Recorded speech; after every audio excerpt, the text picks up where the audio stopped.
damn it all, Dakota Kai. If you had just won your match, I could have gotten a perfect record on this prediction. But no, of course you had to lose, which meant that you were the one.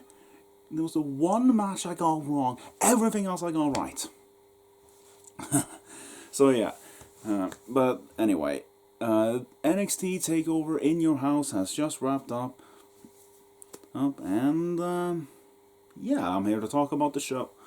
So I mean, I already gave it away, but the first match, gave it away, but the first match was the 6-women tag match, and yeah, Dakota Kai took the pinfall in that, as I alluded to earlier. So yeah, the face team won, and that was the one prediction I got wrong. If you watch my prediction video, you probably know how the rest of the night went in that case, unless you watched the show itself. So yeah, the one match I got wrong. As for the match itself, it started off pretty like with a pretty energetic. You had a lot of high spot. Then it slowly went down to standard tag match. Like the heels were switching between beating up a weak link on the team, which in this case was Shotzi Blackheart, until she got the hot tag to first Mia Yim, then Tegan Nox, stuff like that. Eventually, there was a point where Candice LeRae and Mia Yim started brawling to the back.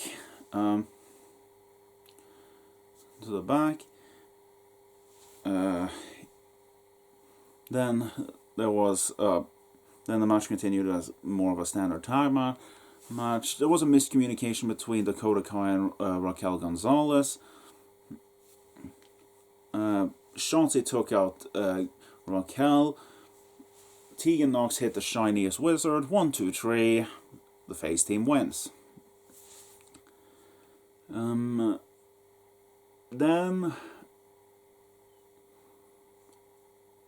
yeah, there was something about much else to say. Nothing else happened.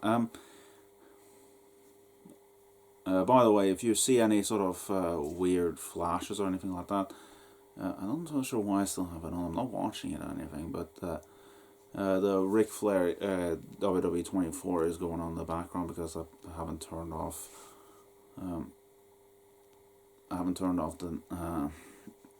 The TV for some reason. Probably just do that right now. Yeah, there we go.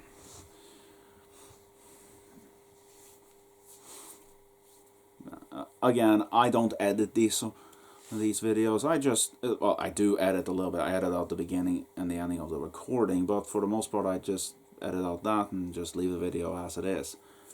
It's because I'm not, because I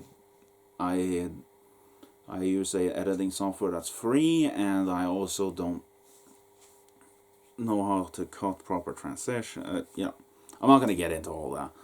That's boring to listen to. I'm here to talk about In Your House. And also, I just realized one thing I forgot to talk about was the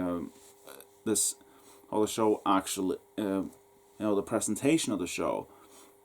The show started with a bit of a brief introduction done by Tom Pettingill, is that how you say his name? Who hosted the first In Your House. Back when it was its own pay-per-view. And it also started with having the theme song for the show sung by Code Orange at the beginning of the show. Whatever. They do that sometimes. I kind of thought they wouldn't do that on a show with no fans and all that. Well, I mean, they still have the performers that can listen to it, but it's a bit weird to. But whatever. I'm not going to criticize that process. They can do as they please, as long as they don't do musical segments in the middle of the show. Anyway, let's get and. The only other thing I can talk about is the set for the show. They did in fact bring back the old in your house, house setting. It's probably not as big or as well put together as the previous one or something like that, but you know, it had a nice look to it. Anyway, I have delayed it long and I've gone off topics for quite a while. It's time we continue with the matches, and we move on to Finn Balor versus Damien Priest. It was a pretty competitive match, this one. Every time it looked like one person was going to take control of the match, there was suddenly a counter for it. A lot of back and forth between these two. It was pretty even all throughout. Sorry. Again, sorry. There were two really nasty spots relating to the back. One was on the outside where Damien Priest picked up Finn Balor and hit a razor's edge onto the apron.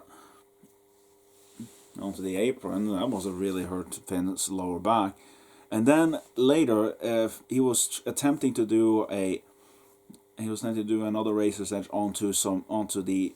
You know how the steel steps are divided into two parts. One smaller part that they usually use to hit people with, and one that's just the foundation of it. Well, the foundation was laid out on the outside, and he was attempting to hit the razor's edge from the apron onto that. Finn got out of it, got back in the ring, punched the Damien Priest. He fell back first onto that foundation, then slid off it onto his neck. So that was a pretty nasty spot. That actually led into the finish, in which he got back in the ring. That Finn hit him with a coup de grace while he was crouching, hung over. I'm not sure what to say, but you know, he hit his neck first, then went to the other corner, hit another coup de grace onto his chest. 1, 2, 3. Finn picks up the win. So yeah, there's that. Then the next match was the North American Championship match. It was Keithley versus Johnny Gargano. You know, this match was a bit more story heavy than the previous one, which was a lot more wrestling heavy with the whole counters and all that. This one was a lot more story heavy in that Johnny, at the beginning, he had a bit of a special entrance where he came out, where he actually. After the video package played, there was a scene at the end where Johnny suddenly stands up from his table and actually walks out the door. And for some reason he has a picture of Doc Hendricks. They called him on commentary. I thought Doc Hendricks was Michael Hayes. So I was wondering, but maybe I'm wrong. Maybe I'm an idiot. I'm not very good at old school wrestling, to put it that way. Again, going off on that. Anyway, the point of this is that he walked out of the door on the house set and locked the door and hid the keys in his trunks. That's important for later. Anyway, Keithley comes out. They start the match, and every time Johnny's offense immediately doesn't really work on Keithley, as he's just powering through everything. But eventually, Johnny starts focusing on his eyes, which he stabbed with his car. Which was it car keys? I think it was car key on the previous episode of NXT, and also in that episode he also kicked the ring steps into Keith's left hand. So he focused most of the match he focused on those elements. Although it seemed like he was focusing on. No, they were saying that he focused on his injured eye, which would be the right one. He focused on both eyes throughout the entire match, so I'm not entirely sure if there was something to. If he just forgot which eye was injured, or if he actually stabbed both. I'm not entirely sure. And he also every time Keith picked him up for a powerbomb or something like that, he focused on the left hand to keep himself out of it. Then at one point, point they were brawling to the outside, and then Keith used that bounce shove that basically everyone was laughing at when he did Adam Cole. Did that to Johnny through the plexiglass on the outside. He dragged him back in. Finally started to mount some offense. Then again Johnny focused on the eyes and the hand. Then Candice LeRae and Nia Yim came back out. Carlton tried to stop Keithley from powerbombing Johnny. They brawled for a bit, distracted the referee. Johnny then took out the keys from his trunks and stabbed Keithley in the eye. Hit the slingshot DDT, kick out of 2. He then hit a super kick out of 2. Hit another super kick out of 2. Hit a third super kick out of 2. To went for something. Keithley catches him, spirit bomb, picks him up, hits another power bomb, the kind of power bomb where you power bomb but still hold on to him. Picks him up again into the Big Bang Catastrophe. 1, 2, 3. Keithley retains the championship.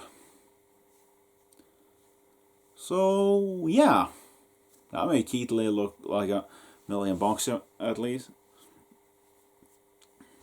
But yeah, I can't really see how the hell how this story can continue, considering that Johnny basically did everything he could. He used every dirty trick he could, hit him with pretty much every finisher except the Gargano escape. This seems like a conclusive finish to me that Keithley won here. So yeah, there you go. Keithley retains, and we move on to the next match, which surprised the fuck out of me because I thought this was going to be the main event, but no, we do this as the third to last match, the Backlot Brawl for the NXT Championship.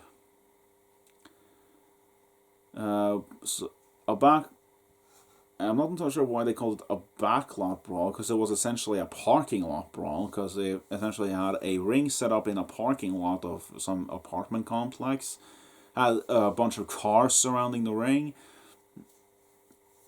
and the rules for the match were basically they can do whatever they want as long as they finish the match inside the ring. Adam Cole arrives on a monster truck while Velveteen arrives in a Lamborghini. One criticism I have of this match right out of the gate is they built this match around, like, they wanted a match where they can have the spotlight shone on them. So there were a bunch of spotlights and car lights around on the match. It was slightly disorienting, and it kind of hurt my eyes sometimes to see all these lights around. I mean, I don't have any condition or anything like that. It's just kind of annoying. I'm not a huge fan of bright lights, so yeah, that was a bit annoying. As for the match itself, they brawled a lot all over the place. They used a bunch of trash cans, threw each other into cars. For some reason, at the beginning of the match, Adam Cole said, "Screw this, I'm out." Ran and got into some random car and just got in there and just sat inside of there trying to protect himself when it sounded like he was going to drive off. But I was just thinking, Cole, you arrived in the monster truck. Why the hell are you going in this random ass car? I'm pretty sure that's not yours, so you probably don't have the keys for it. Anyway, Velveteen decided to then had a bat with him and just started beating up started to bash in the car and try to get Cole out of it. He got out. They started brawling near the apartment complex with trash cans and all that. At one point, at one point Adam Cole hid inside one of the doors because Dream tried to follow him but got shot in the face by a fire extinguisher. Then they proceeded to brawl a little bit more. Cole got knocked onto a car. Then Dream took out, just found a ladder for some that was just there for some reason, and set it off to try and hit the Purple Rainmaker. And then a car pulled up, and Kylo, no, not Kylo Riley, he wasn't there. There he is. I believe he has diabetes or something like that. It's something. He is immunocompromised, so he can't be at NXT at all. But Bobby Fish and Roderick Strong came out of the car and started a fight and tried to help out Adam Cole, who for some reason when they came out and distracted the Velveteen, Adam Cole got up from the bonnet of the car, climbed up, knocked Dream down, not off the ladder, but smashed him into the ladder, and he was prone. He then went for his signature, Adam Cole, baby, only for the Dream to push him off the ladder, and he landed back first onto the car window, onto the car front window. I'm rambling a lot. I'm sorry. I'm just. It's late, and I probably should be in bed, but I want to get my thoughts out right now. Anyway, the point is he got knocked into the front window of the car. His arm started to bleed. The blood didn't look all that convincing, so I'm assuming that was fake blood, which is odd considering he did have a wound on him, but I'm assuming that was also makeup or something like that. Anyway, Cole, Fish and Strong then decided to then beat down Dream. Cole told them, "You know what to do." They got onto the truck and apparently the truck was loaded with steel chairs. As they started throwing a bunch of steel chairs into the ring, and so there was a big ocean of chairs in the ring. They then got off the truck and they saw one of the chairs was left on the outside of the ring. They went to grab it, but it was pulled inside, and out from underneath the ring came Dexter Lumis. Lumis then proceeded to beat the hell out of Strong and Fish. Fish got them, threw them into the trunk of the car that they arrived in. Right then, closed the trunk, got in the car and drove off with them. So that left Cole and Dream in the man. Cole got into the ring and got hit by a Dream Valley driver, which for some reason Dream did not hit on the chair for some reason. I don't know if he went for a pinfall or not. I don't think he did. He might have. I think maybe. I'm not so sure. Anyway, it wouldn't have worked anyway. Whatever. Anyway, Cole then got up, got a chair, set it up in the ring. Then Dream knocked him into the chair. He was prone there. Got up on this top rope, hit the Purple Rainmaker onto Cole prone on the chair. 1, 2, kick out. Cole actually kicked out of that. I was convinced that was the end, but no. Dream then picks him up, screaming at him, saying, "Every era ends. Or as I like to say, dream over." Low blow to the Velveteen Dream by Adam Cole. Dream is stunned. Cole gets up on the second rope. Panama Sunrise onto the sea of chairs. Goes for the pinfall. 1, 2. Yep. Cole won. I mean, yes, I predicted it. But I have to admit, I was very uncertain about whether or not they were going to go for it, but they did. Cole wins. And Dream over indeed, because Velveteen Dream can now never challenge for the NXT Championship again as long as Cole is champion. So yeah, that feud is pretty much done, unless he wants to go after one of the other Undisputed Era members, but who knows if they're, what happened to them, considering they were just driven up by Dexter Lumis.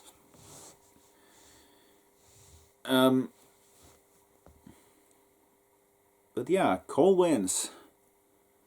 The finishing sequence was nice to this match, but I gotta say, the match itself, I'm not a huge fan, honestly. It's like the shifting camera angles and the flash of lights, and I felt like they didn't use enough weapons, honestly, which is weird considering that they had a sea of chairs. But again, they had a sea of chairs, but they were only used for like 2 moves, like the Purple Rainmaker and the Panama Sunrise.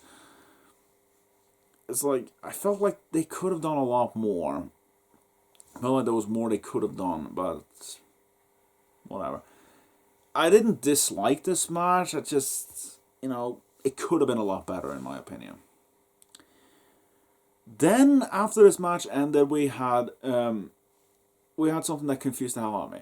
Throughout the night, we had callbacks to old In Your House stuff, and we had Tom Pettengill doing these old ads for certain things, and he was doing an ad for WWEshop.com, and for some reason he said, I have goosebumps, but coming up next will be the main event. And I'm like, wait, what? Did I miss something? Did they do Karrion Kross versus Tommaso Ciampa on the pre-show or something? Because I slightly fell asleep during the pre-show, because you normally don't care about the pre-show. It's usually just on in the background, and I don't pay attention to it. Especially the NXT one, which, the NXT pre-show usually doesn't have matches on it, so I usually don't care.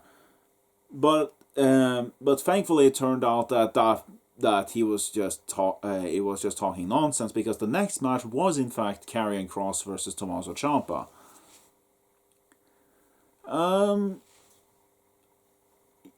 It was a pretty okay match. There was a lot of back and forth between them. I am wondering. I am slightly worried about Karrion Kross's offense, because for the most part, his entire offense seemed to be. I think those are called belly to back suplexes. Not those suplexes where you just. Or is it? I'm not entirely sure what those suplexes are called that he did mostly throughout the match, but it was mostly suplexes. That was mostly his offense. The only other thing he did was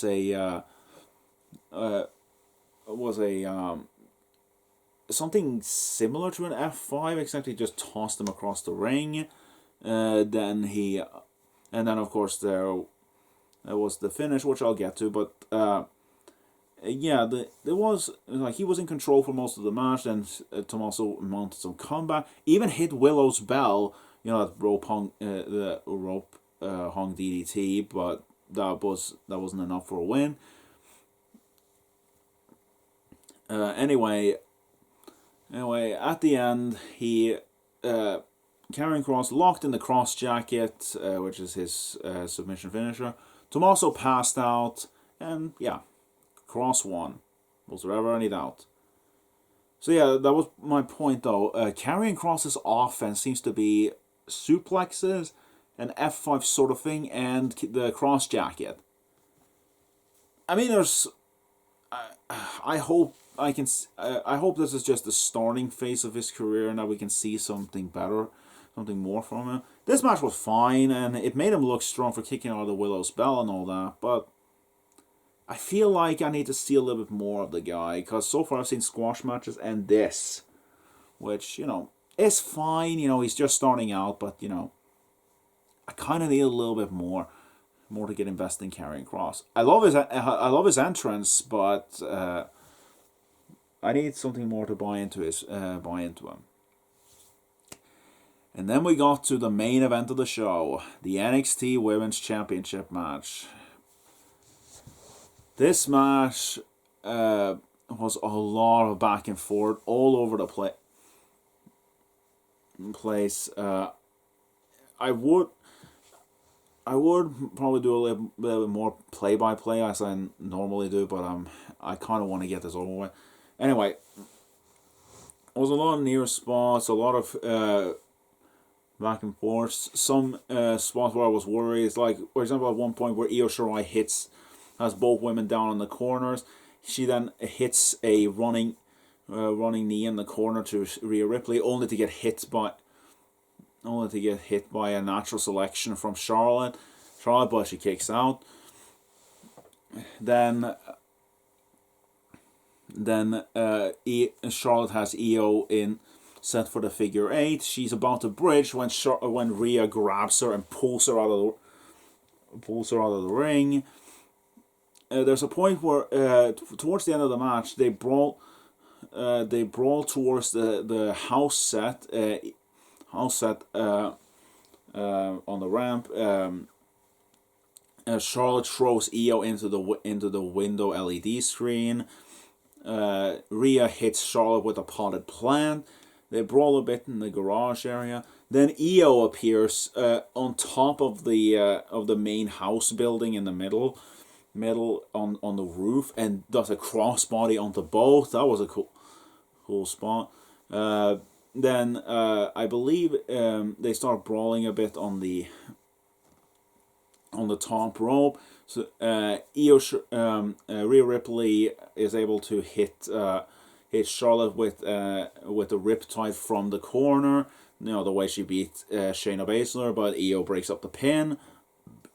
A lot of back and forth. Ultimately, Charlotte knocks Rhea down. Now gets the figure 8, bridges, and Io Shirai comes off the top rope with a moonsault. It doesn't land quite well. She basically lands onto Rhea's face with the moonsault. However, because Charlotte's in the figure 4 position, she can't get out of it in time. And Io Shirai picks up the win and becomes the new NXT Women's Champion.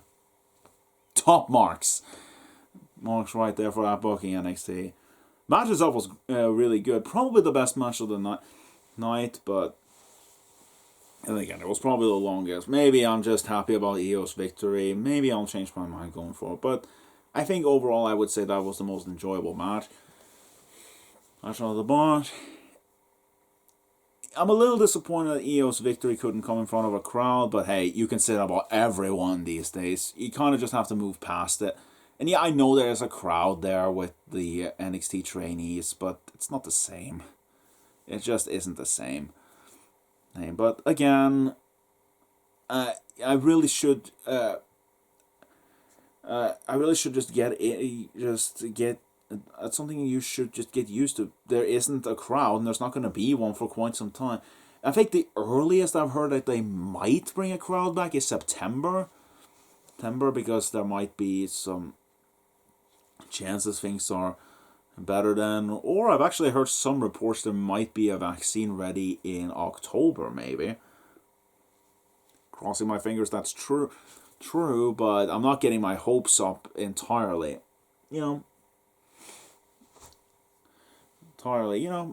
I've kind of just settled into the fact that 2020 is a dead year for me. But whatever. I'm not going to get into a discussion about the pandemic here. We're talking about NXT Takeover in your house. And yeah, it was an enjoyable event. It was a lot of good. NXT always delivers. It's always a good show. I wouldn't necessarily call this one of my favorite takeovers, mostly because the 6-women tag match wasn't all that great. Like, it was okay, but it was a pretty thrown together, not that important match.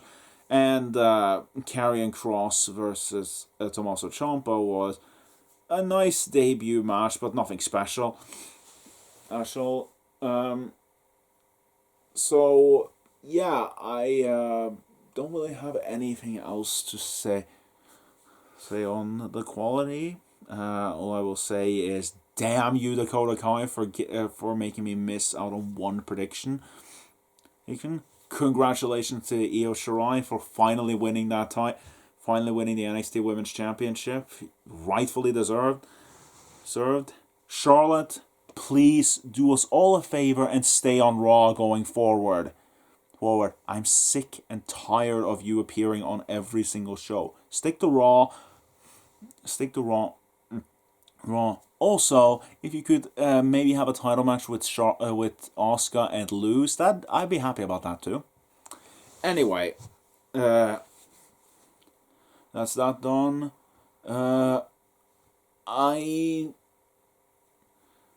And seeing as we haven't gotten a new Undertaker Last Ride part in the documentary, and I think it's a 6-part documentary if I'm not mistaken, so